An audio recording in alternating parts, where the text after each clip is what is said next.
මම මතකද ඇයරෝ ඒ කාලේ පිටිමිට chat කරලා එකපාරම chat කරන්නේ නැත්te ඒ මාත් එක්ක අනේ මට එකපාරක් අඳුර ගන්න බැරි වුණා. අයියෝ කඩෝලේ දැස්ස පෑවුවම ඉතින් කොහොමත් කුඩේ අමතක වෙනවනේ මම නම් අඳුරගත්තා අපිව ටයිම් පාස් කරන්න යූස් කරපු මිනිස්සු එහෙම ලේසියෙන් අමතක කරන්න බෑනේ සුදානේ මං එහෙම අමතක කරේ නෑ. මං පාඩුවෙන් අහිංසක කෙල්ල.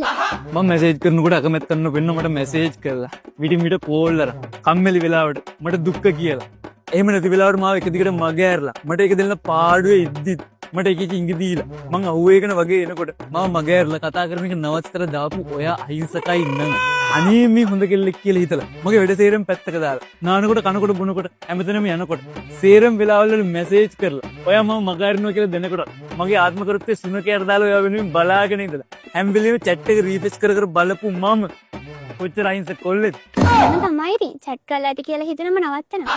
ඔයාලා ඉතින් කොහොමත් අපිත් එක්ක chat කරේ නෑනේ අපි දාපු මැසේජ් වලට රිප්ලයි කරා විතරයි කමෙන්ට් නෑ කරගෙන යන්න මම වෙන තවත් ගොන්නු ඉන්න chat කරා කියලා කසාද බදින්න ඕනේ නෑනේ. එහෙම ලේසියෙන් මගේ ජීවිතය කියන ෆිල්ම් එකේ මේන් කැරක්ටර් එක වෙන්න කාටවත් බෑ. මං කාගේවත් ජීවිතේ මේන් කැරක්ටර් එකක් නෙමෙයි කැමියෝ එක ඇයි කැමියෝ එකක් කියන්නේ? ෂෝට් ටයිම් එකක් වුණාට big impact එකක් තියෙනවා Can do it, what's up, goddamn hoe?